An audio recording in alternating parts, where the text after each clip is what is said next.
Hello and welcome to the Fit and Free podcast. This is a podcast for women who want it all, to feel strong and confident in their bodies, as well as enjoying a sneaky mug on a Friday night. I'm an exercise physiologist and sports nutritionist, here to teach you how to achieve your body goals without food and your body controlling your life. So let's jump in.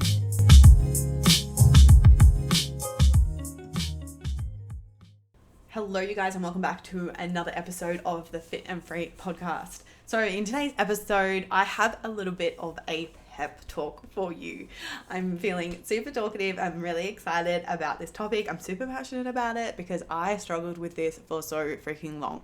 But first, before I jump into it, I just need to say a big thank you to Anna, who recently sent me a DM on Instagram, just telling me how much she loved the podcast. And it's just you guys have no idea how much that means to me, that you guys are literally enjoying these episodes.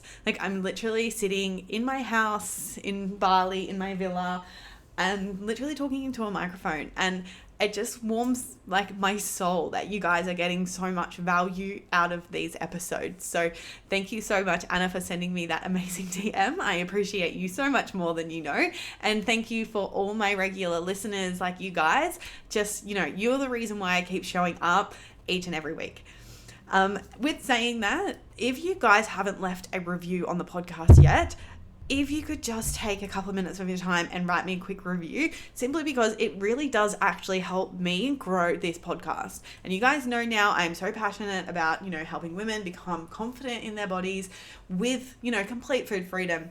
I want everyone to feel like that. So if we can share this to as many people as possible, that would be absolutely amazing. So if you want to support me on my mission, all you need to do is just leave a little review on the Apple podcast inside the app.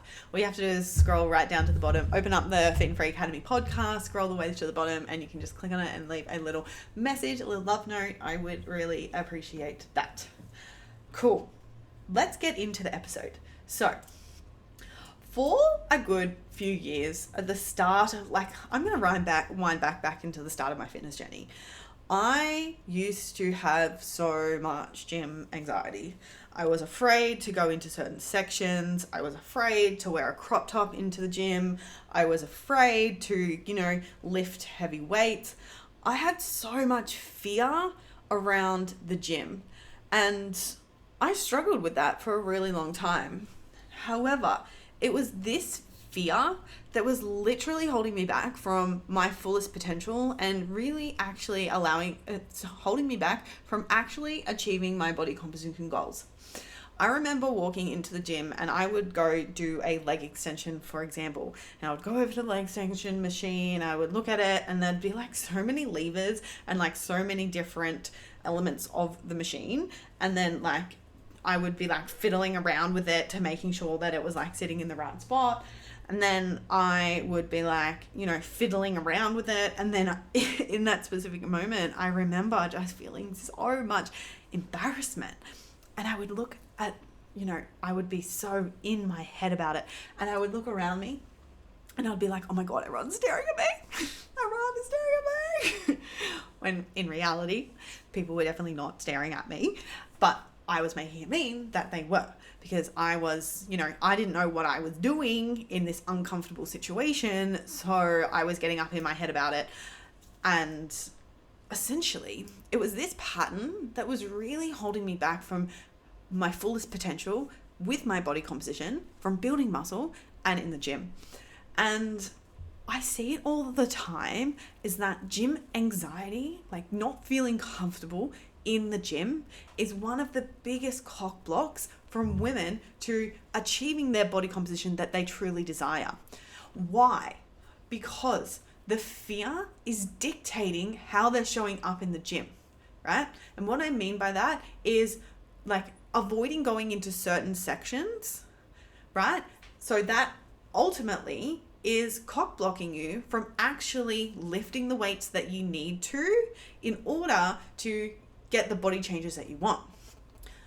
Another reason why is because when you have this fear and this comfort feeling in the gym, a lot of the time people choose to do gym classes because it's an environment where they feel safe in, other people are there, there's someone there to quote unquote watch them, one person watching, 30 plus people. I don't know how much they're watching, but my point is that fear is stopping people from actually doing what they need to do because they're choosing to do these gym classes. And, group fitness is so good for so many reasons. It's good for community, it's good for accountability, it's good for fun. Like, I love doing gym classes. However, doing gym classes is not necessarily going to help you change the composition of your body, and it's not going to help you, lose that stubborn fat, because essentially gym classes are not set up for changing your body composition. Like, whilst they, yes, market all of these things, they're lacking key principles. They're, you're going in and doing something different every time. You speed through the exercises. There's no real pushing your muscles close to failure. It's just do this in a short amount of time. There's no progressive overload. You're not tracking what you're lifting, and you're not really paying attention to your recovery and your intensity. So I see it all the time. It's just people are fearful of going in and lifting weights and focusing on their form and getting strong, literally because they're afraid. Then they're showing up to these group fitness classes, they're doing all these burpees, doing all this cardio, and they're like, but I don't like the look of my body. I'm like, well, yeah, because you're not doing the right type of exercise in order to get that. And it's because they're struggling with fear. Another reason why is, this fear of, getting it right and doing the right technique stops people from actually getting started. And whilst, yes, I am a firm believer in solid technique in the gym. Like, my background is I went to university, got an exercise physiology degree. I worked in rehab for 2 years before I even started in the online health and fitness space, right? So I've seen what poor technique does to, for injuries, right? I know how important good technique is for injury prevention. So while, it's kind of a good thing that you care about your technique, however, it shouldn't be the thing that's stopping you from actually, the fear element shouldn't be the thing that's stopping you from actually learning the technique so that you can actually, start training in a way that's actually going to make you feel confident, have a good booty, have a snatched waist.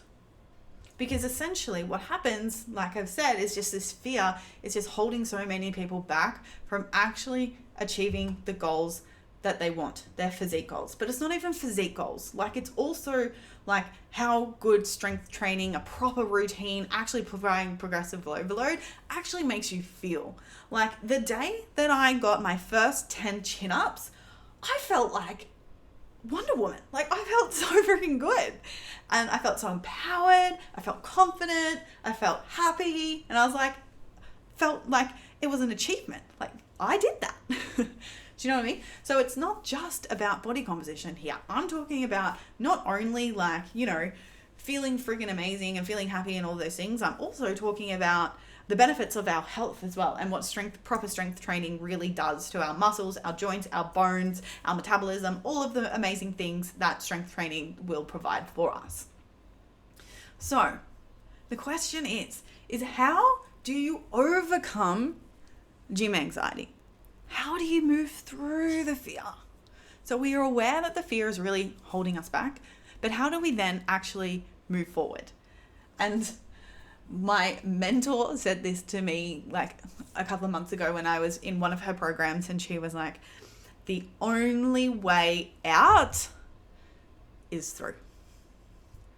In order to build confidence, you have to start somewhere. In order to be confident in something, you have to just start doing the thing. You have to start going into the scary sections in the gym, right? However, I know that can feel really overwhelming. So something that I say to my clients, it's about just taking one step at a time. And a really important thing when it comes to gym anxiety is making sure that you have a plan when you are going about getting in the gym. And if you are a beginner, and you are, you're lifting weights for the first time, or you've only been lifting weights, 1 to about a year, and you're still unsure about compound lifts and things like that, then it's really important that you have an exercise program tailored to your level. Because if you walked into the gym and you had a exercise program that was designed for someone who's been lifting for 2+ years, you're going to feel overwhelmed. You're not going to know what to do. And then you're going to get in your head, and then you're going to make it mean something personal about yourself. When actually, you probably just don't have the right exercise program suited to you. Because the way that I look at strength training, it's literally a skill. And it's literally something that you are going to continue to get better at time after time. And this is why I love helping my clients in all levels of the gym, complete beginners, for walking fresh through the door, to, for women who has been training for, 5+ years. I love it. But the biggest thing and the most important thing that you guys really do need to realize is that, someone who's been training for 3+ years, I will not be giving them the same exercise program as someone who is just starting out. So my biggest tip here is whilst yes, we do have to start, you do need a plan that is tailored to you and your level. Super important. Because like I said, if you just go straight into the gym and you're expected to do, B stance deadlifts, and you've never done a deadlift with dumbbells before, then it's going to feel extra overwhelming, especially in a place that you're unfamiliar with. The second piece of it is that, if you are unsure about your technique, work with someone, reach out for help. I remember I was training on my own for a good, I don't even know. It was probably when I was about 26. I was training consistently for 4 years, and God, I had a pretty big ego. Let's be real. I was like, I'm studying this. I know what I'm doing, working in this space. I know how to lift, blah, blah, blah. I had a lot of ego tied into all of that. I know what I'm doing.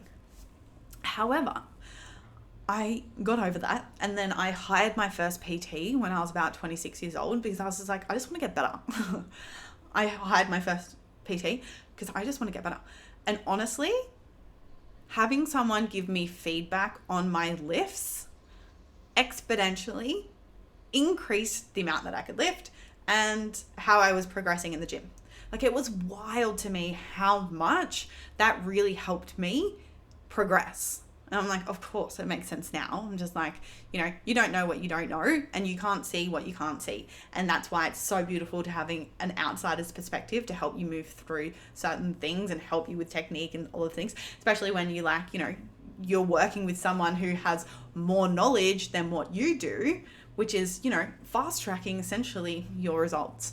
So that's something that I, am very passionate about. It's if you don't know how to do something, then get help with getting it done. And that's something that I love to help my clients with, is I'm getting them to send me videos all of the time so I can help them with their technique. And it's just small things that we're tweaking, shifting their weight through their heels, or bracing here. And it's just small tweaks that can significantly impact your lift and therefore your progress. Then the last thing that I want to say to you all, and this one I'm saying with a lot of love, okay? To really move through gym anxiety, there is an element that we have to accept the fact that we don't know that what we're doing, and that we are going to be shit at the beginning. And the most important piece in that is not make it mean something about ourselves. I know all my hardworking ladies, my perfectionists, I see you guys, because I get that. I also have the perfectionist pattern, and it is my greatest accessory, but it's also my biggest Achilles heel. Because for a really long time, if I wasn't good at something, I was making it mean I was failing. However, if you're new to the gym, you're gonna be shit. So there has to be an element of us being okay with learning. And that's how you have to approach it. That's how we move through this, is, okay, just because I'm not exactly where I want to be doesn't mean anything about me. That just means I need to put in the work, I need to get help with my technique, and I need to do what it takes in order to get where I want to be. I'm not failing. I'm not shit. No, I just have to build a skill. Because when you can walk in with that mentality, let me tell you, you're going to have so much less pressure on yourself, because it's no longer something about yourself, but it's just everything to do with you building skills and getting better at it. Then, let's tie in with that is when we make a mistake. When we make a mistake in the gym, that is our perfect opportunity to use that as a learning. And again, if we've got that perfectionism pattern, then we do it, make a mistake, and again, we make it seem like we're failing, that we're not getting anywhere, that, I'm not progressing, so X, Y, and Z, all of the story that we tell ourselves. So then what do? We create stricter rules with our nutrition, with the gym, with our movement, which then causes this negative cycle. Imagine if you can go into the situations like this. It's like every single time that you make a mistake, you're like, okay, cool. What do I need to learn right now? Do I need to get better at my technique? Am I actually overtraining right now? Did I not fuel my body correctly? Because when you're able to come in with so much curiosity is when you're going to be able to problem solve and is when you're going to be able to move yourself forward instead of staying stuck in your little pity party struggling with gym anxiety. So to finish off this episode, what I want you all to do is I want you to walk into the gym with your head held high and embrace queen energy. Literally embody the version of you who already is confident, who's strong, who's happy in the gym. Because in order to get that, this is the harsh truth, is you have to start acting as her now. Because if you don't start showing up as someone who is confident in the gym, someone who is strong, who is happy, how are you ever going to get there if you keep falling back into fear? How are you ever going to, have that version of success if you don't start acting like that version who has that success? So I hope this pep talk was helpful. If you found it useful, take a screenshot, share it on your Instagram story. I love seeing it, you guys. And don't forget to write a review if you haven't done that yet. But thank you for being here. I appreciate you more than you know, and I'll see you guys next week.